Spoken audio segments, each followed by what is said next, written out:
ఏమంటారు దౌర్జన్యం కూడా కాదు కానీ తలబిరుసుతనానికి మనల్ని అవమానపరిచిన దానికి కోపం వచ్చి మనందరం కూడా తిరగబడ్డాం.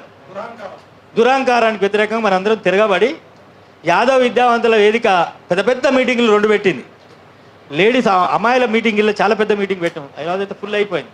దాదాపు ఆ రాష్ట్రంలో 2 సార్లు సుమారు 50 మీటింగ్లు, ఒక్కొక్కసారి 50 మీటింగ్లు, ఆత్మగౌరవ సభకు 50 మీటింగ్లు, తర్వాత యుద్ధవేరు సభకు 50 మీటింగ్లు అన్ని రాష్ట్రంలో తిరిగి పెట్టినాం. దానికి నాకు 100% నేను ఉత్తర తెలంగాణ పోతే ఎమ్మటి వచ్చిన శ్రీహరణకు, అదేవిధంగా నా ఎమ్మటి వచ్చిన అయోధ్యకు, అదేవిధంగా యాదవ్ విద్యావంతుల వేదికల ప్రతిరోజు పోయేటప్పుడు నాకు ఏదైనా డౌట్ వస్తే ఎండ పెట్టుకొని పోతే నా ఎమ్మటి వచ్చిన సీన్ ఎక్కడ పోయిండు మా దూదిమెట్ల శ్రీనివాసు యాదవ్. గత సందర్భంలో నేను ఆవేశం వచ్చి ఉపన్యాసం ఇచ్చిన అన్న జర జాగ్రత్త ఆరోగ్యం అని చెప్తున్న వెనక ఉన్న చెల్లె అచ్యుతమ్మ. అదేవిధంగా ఎప్పుడు ఏం డౌట్ వచ్చినా మా వెంకన్న ఫ్యాక్టరీస్ ఇన్స్పెక్టర్ కానీ పెద్ద సైంటిస్ట్, ఆయన సోషల్ ఇంజనీర్. పొద్దునే డౌట్ వస్తే ఫోన్ చేసి అన్న ఏంటంటే ఏది మంచి ఏది చెడ్డ అద్భుతంగా చెప్తాడు. అదేవిధంగా మొదటి నుంచి ఎమ్మటున్న ఆర్ లక్ష్మణ ఇటీవల కాలంలో మన సంఘానికి మహబూబ్ నగర్ జిల్లాలో అద్భుతమైనటువంటి వైభవం తీసుకొచ్చినటువంటి సోదరుడు doctor boycott Srinivasa boycott Balu Yadav, అన్ని జిల్లాల నుంచి వచ్చి ప్రాతినిధ్యం వహించిన మిత్రులు. అక్కడ ముఖ్యంగా ఈరోజు సీతారామన్న రాలేదు కానీ ఖమ్మం జిల్లాకు సంబంధించినటువంటి సీతారాములన్న, అందరికీ మన కామారెడ్డి జిల్లా ప్రభాకర్ అన్న కూడా, అఖిల భారత యాదవ మహాసభ జిల్లా అధ్యక్షుడు ప్రభాకర్ అన్న కూడా చాలా బ్రహ్మాండంగా అన్ని సందర్భాల్లో సహకరించాడు. మన అన్ని మీటింగుల ఫలితం గత శాసనసభ ఎన్నికల్లో కాంగ్రెస్ పార్టీకి రెడ్లు 49% ఓట్లు వేసారండి. అదర్ అప్పర్ కాస్ట్లు 31% వేశారు.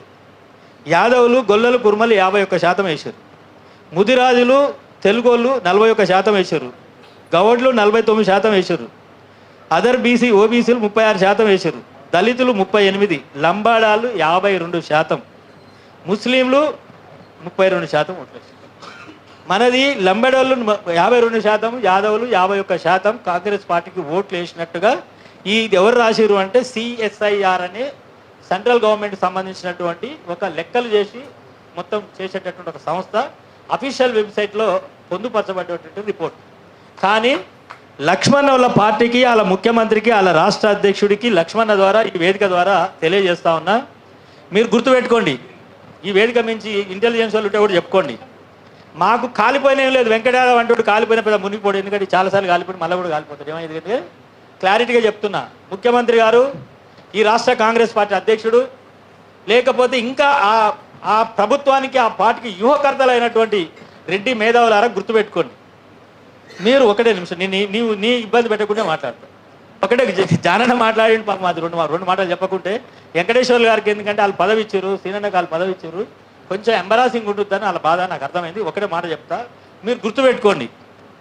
మా ప్రొఫెసర్ జేఎన్ శ్రీనివాస్ గారికి వీసీ ఇచ్చినందుకు, అదేవిధంగా మా సంబంధించిన మా వెంకటేశ్వర గారికి పోలీస్ కంప్లైంట్ అథారిటీ ఇచ్చినందుకు, ఇంకా కొంతమందికి లక్ష్మణ్ యాదవ్ గారు మహబూబ్ నగర్ జిల్లా ముడా చైర్మన్ ఇచ్చారు, ఆయనకు లక్ష్మణ్ యాదవ్ గారికి ఇచ్చినందుకు, ఇంకా మా నల్గొండ జిల్లా సూర్యాపేట జిల్లాలో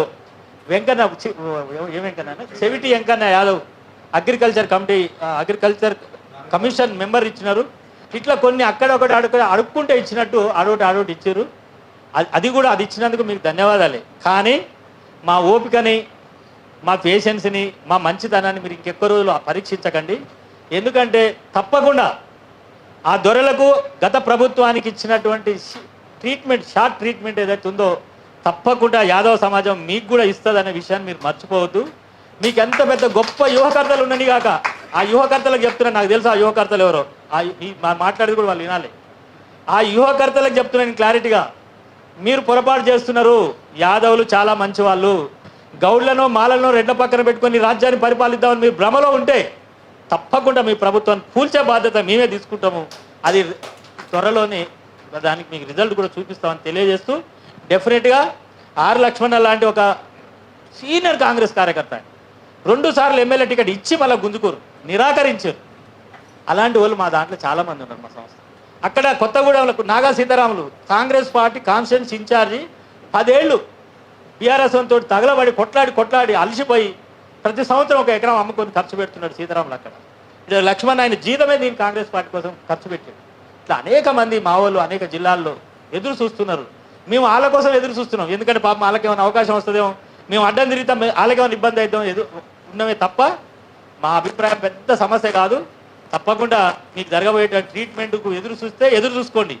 లేదంటే మీరు ఏం ఆలోచించాలనో ఆలోచించి మీ పార్టీలో ఉన్నటువంటి యాదవులకే మా జనాభా దామశ పద్ధతిలో అవకాశాలు ఇవ్వాలని ప్రభుత్వాన్ని కూడా ఈ సందర్భంగా మన అందరి ఆమోద యోగ్యంతో కరతాల ధ్వనుల ద్వారా ఒకసారి గట్టిగా మా ప్రభుత్వాన్ని డిమాండ్ చేస్తూ ఉన్నాను.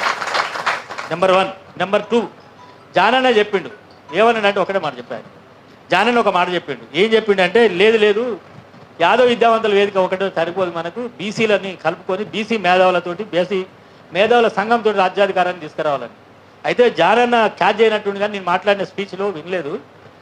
యాదవులు ఏమంటారు ఐడెంటిటీ అండ్ అలయన్స్ అంటుంది. ఐడెంటిటీ అండ్ అలయన్స్ అంటే ఏ కులానికి ఆ కులం ఐడెంటిటీ అయ్యి బహుజన కులాల ఐక్యతతోటి రాజ్యాధికారం వస్తుందని విద్యావంతుల వేదిక కాన్సెప్ట్.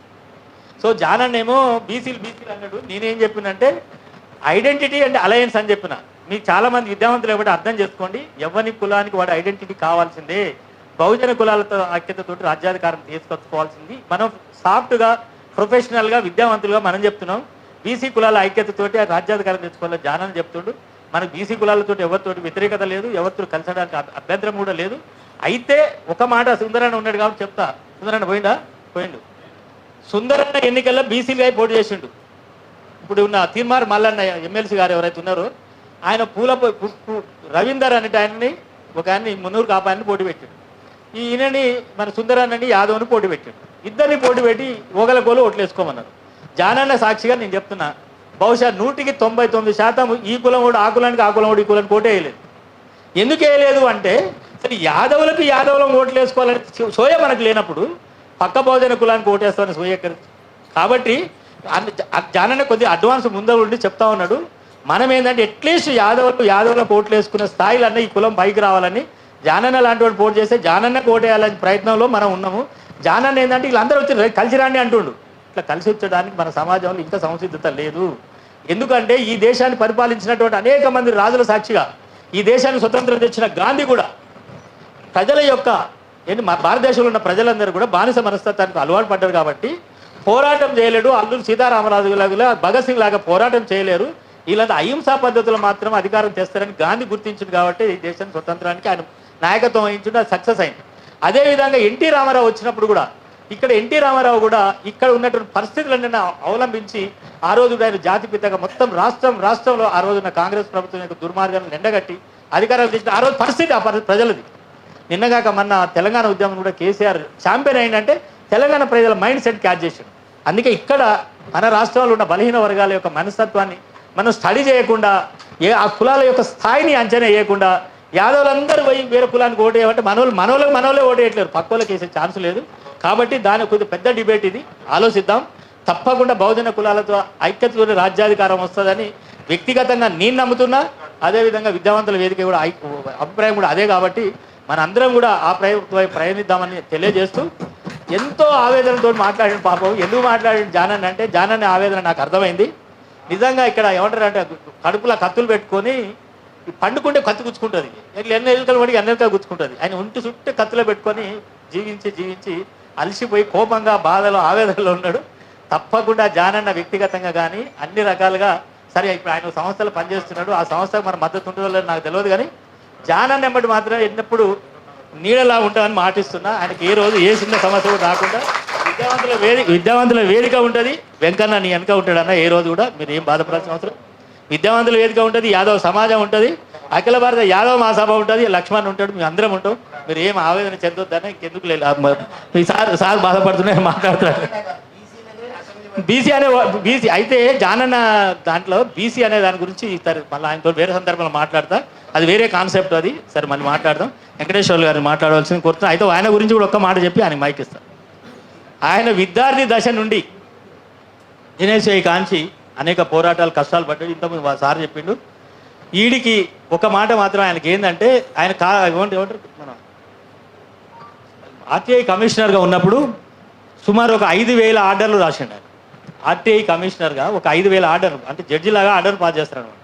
5,000 ఆర్డర్స్ పాస్ చేసి ఆ టైంలో నేను హైకోర్టులో గవర్నమెంట్ పీడర్ సివిల్ సప్లైస్ డిపార్ట్మెంట్ ఉన్నాను. వాళ్ళ డిపార్ట్మెంట్ ఏదైనా ఆర్డర్లు పాస్ చేస్తే మాకు హైకోర్టుకి వస్తాయి, గవర్నమెంట్ పీడర్ నా దగ్గర వస్తాయి అనమాట. అవి ఎంత అద్భుతమైనటువంటి జడ్జిమెంట్ రాసిండంటే నిజంగా చెప్తున్నాగా, సీనియర్ హైకోర్టు జడ్జిమెంట్ కంటే కూడా చాలా బాగా పీపుల్స్ ఓరియంటేషన్ తోటి చాలా మంచి ఆర్డర్లు రాసిండు.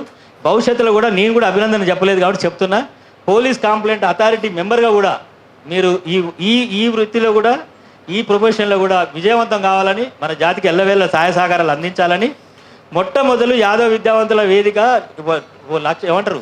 ఓ లక్ష్యం పెట్టుకొని హాస్టల్ కన్స్ట్రక్షన్ చేస్తామని మేము మీటింగ్ పెట్టుకుంటే, ఉస్మానియా యూనివర్సిటీ గెస్ట్ హౌస్లో మీటింగ్ పెట్టుకున్నాం ఆ రోజు. కానీ మొట్టమొదలు వచ్చి 1,00,000 రూపాయలు తీసుకొచ్చి ఇచ్చిన, ఫస్ట్ నా 1,00,000 కాంట్రిబ్యూషన్ తీసుకోండి అని. మనకి 56 లక్షలలో ఫస్ట్ 1,00,000 వారదే. కాబట్టి శ్రీకృష్ణ ఎడ్యుకేషనల్ ట్రస్ట్ తరఫున లేదా అదేవిధంగా యాదవ్ విద్యావంతుల వేదిక తరఫున మనస్ఫూర్తిగా వారికి అభినందనలు, కృతజ్ఞతలు, థ్యాంక్స్ తెలియజేస్తూ వారికి మరొకసారి నా తరఫున శుభాకాంక్షలు తెలియజేస్తూ మాట్లాడవలసిందిగా ఆహ్వానిస్తాను.